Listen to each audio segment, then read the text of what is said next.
Hey everyone, coming at you with another video today talking about risk assessment strategies, risk analysis strategies, things like that.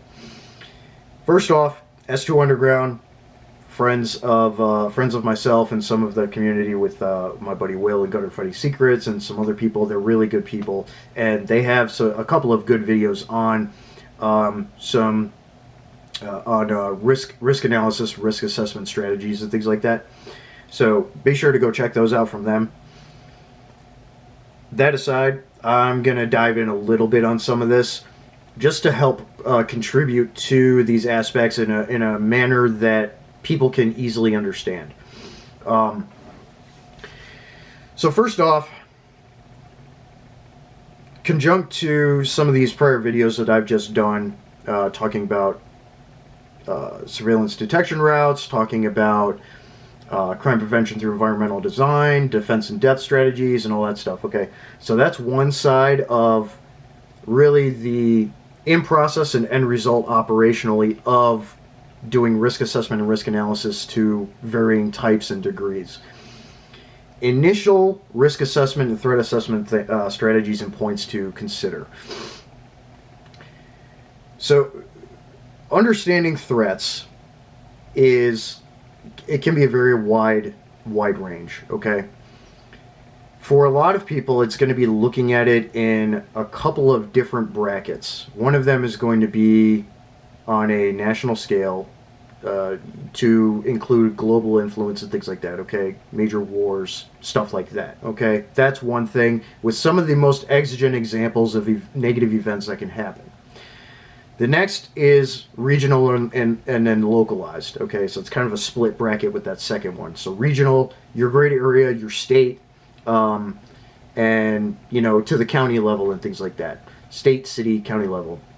Localized is going to be your town, your neighborhood, your property, you know, that kind of thing. So first off, understanding those threats. Okay, again, major conflicts that can affect the entire nation, global war, major natural disaster events, you know, things like that.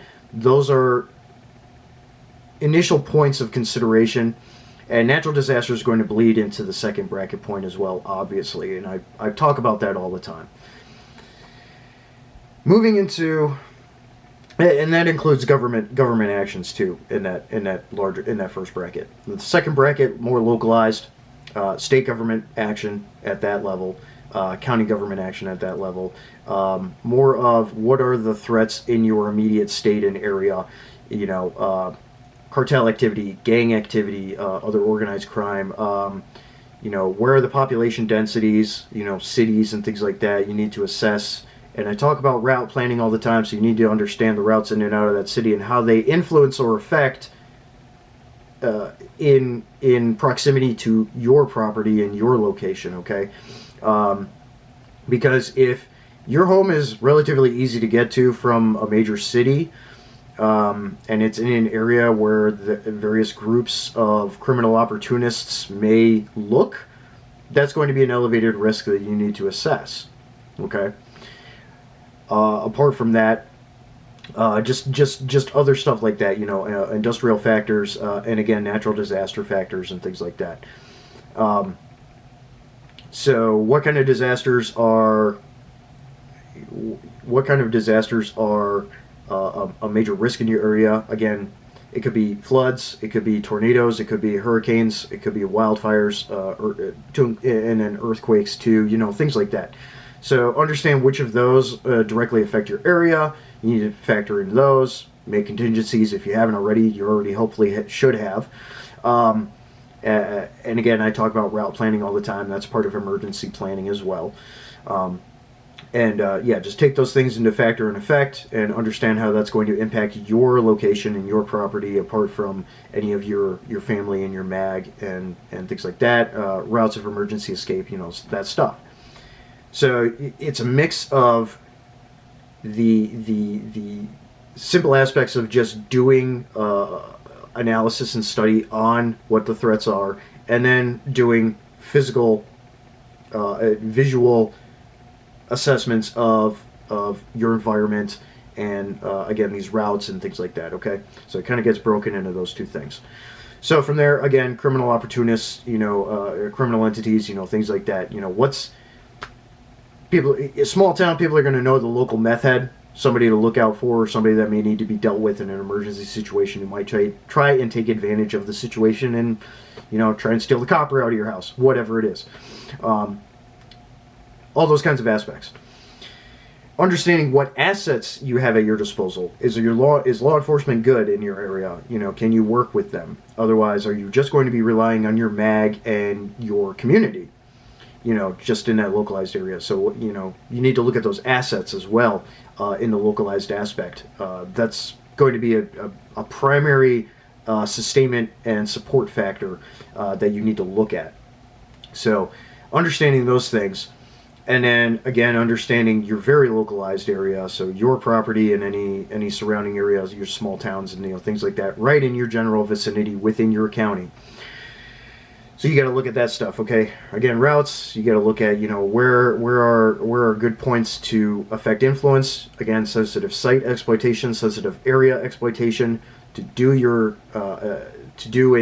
understand in tandem while doing your site surveys, your area studies, advanced planning, all that stuff. I've talked about that in prior videos before. Please go watch those.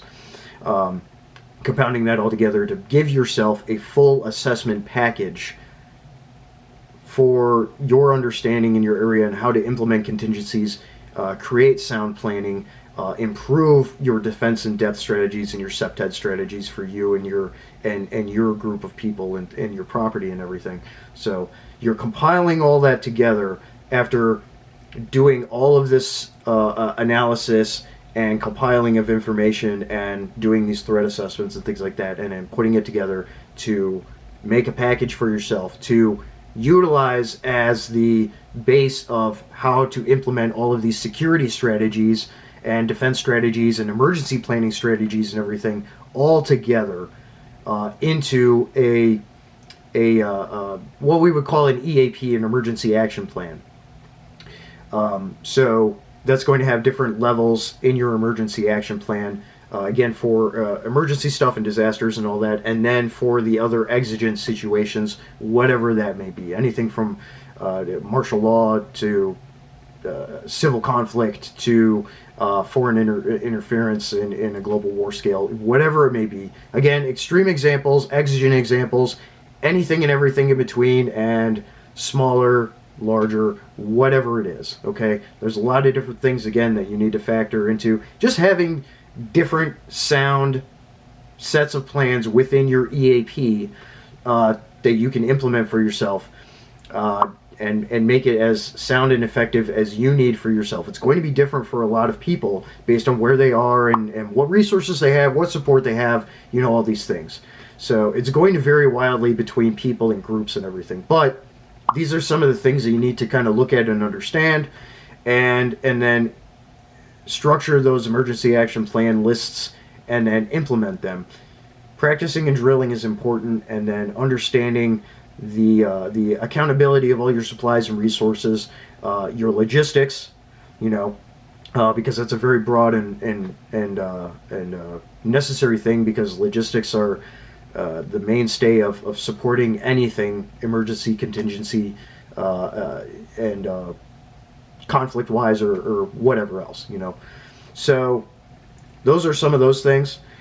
Hopefully this kind of broadens people's understanding and kind of puts things into perspective a little bit. Like, there's a lot of work that needs to get put into this stuff, but at the same time, you can be successful and effective with developing, doing these assessments and developing strategies and an EAP for yourself and your people, and make it functional without being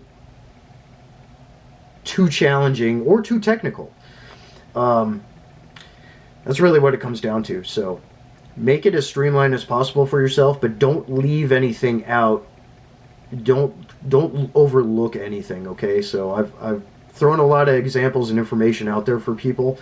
So make sure that you're implementing, you're taking those points and doing the work to effectively create a threat assessment profile for yourself to implement to use and implement into your security strategies and your emergency action plan. So that's kind of what it boils down to at the base. I try to make this as simple of an explanation as possible for people. There's a lot more to it, obviously, and again, that's where S2 Underground videos come into play. That's where some other videos out there come into play, but this is a launching off point for a lot of people because they've only been focusing on the homesteading or prepping or whatever. They haven't done a lot of this assessment work, which you're already behind a little bit, but you can catch up very easily doing this stuff. And then once you have that sound assessment package together, you can implement it and you will be good to go. And keep adapting it and adjusting it to new issues that arise. If you end up moving, if somebody in your mag moves, if you have a family death, so some of that support and assets are gone, then you're going to need to update it regularly, as well as assessing the threats. You have to update those regularly, but get that all compiled together, and you'll be able to be very effective for yourself and improve your sustainability and improve your awareness of what's going on. So. And implement that for all of your plans and actions. So hopefully that makes sense for a lot of people. Again, a lot of information there, but at the same time, I'm trying to make this easy. But yeah, that's about it. If anyone has any questions, please articulate them and put them in the comments. I am more than happy to answer them. And yeah, more stuff coming soon. Metal up. Out.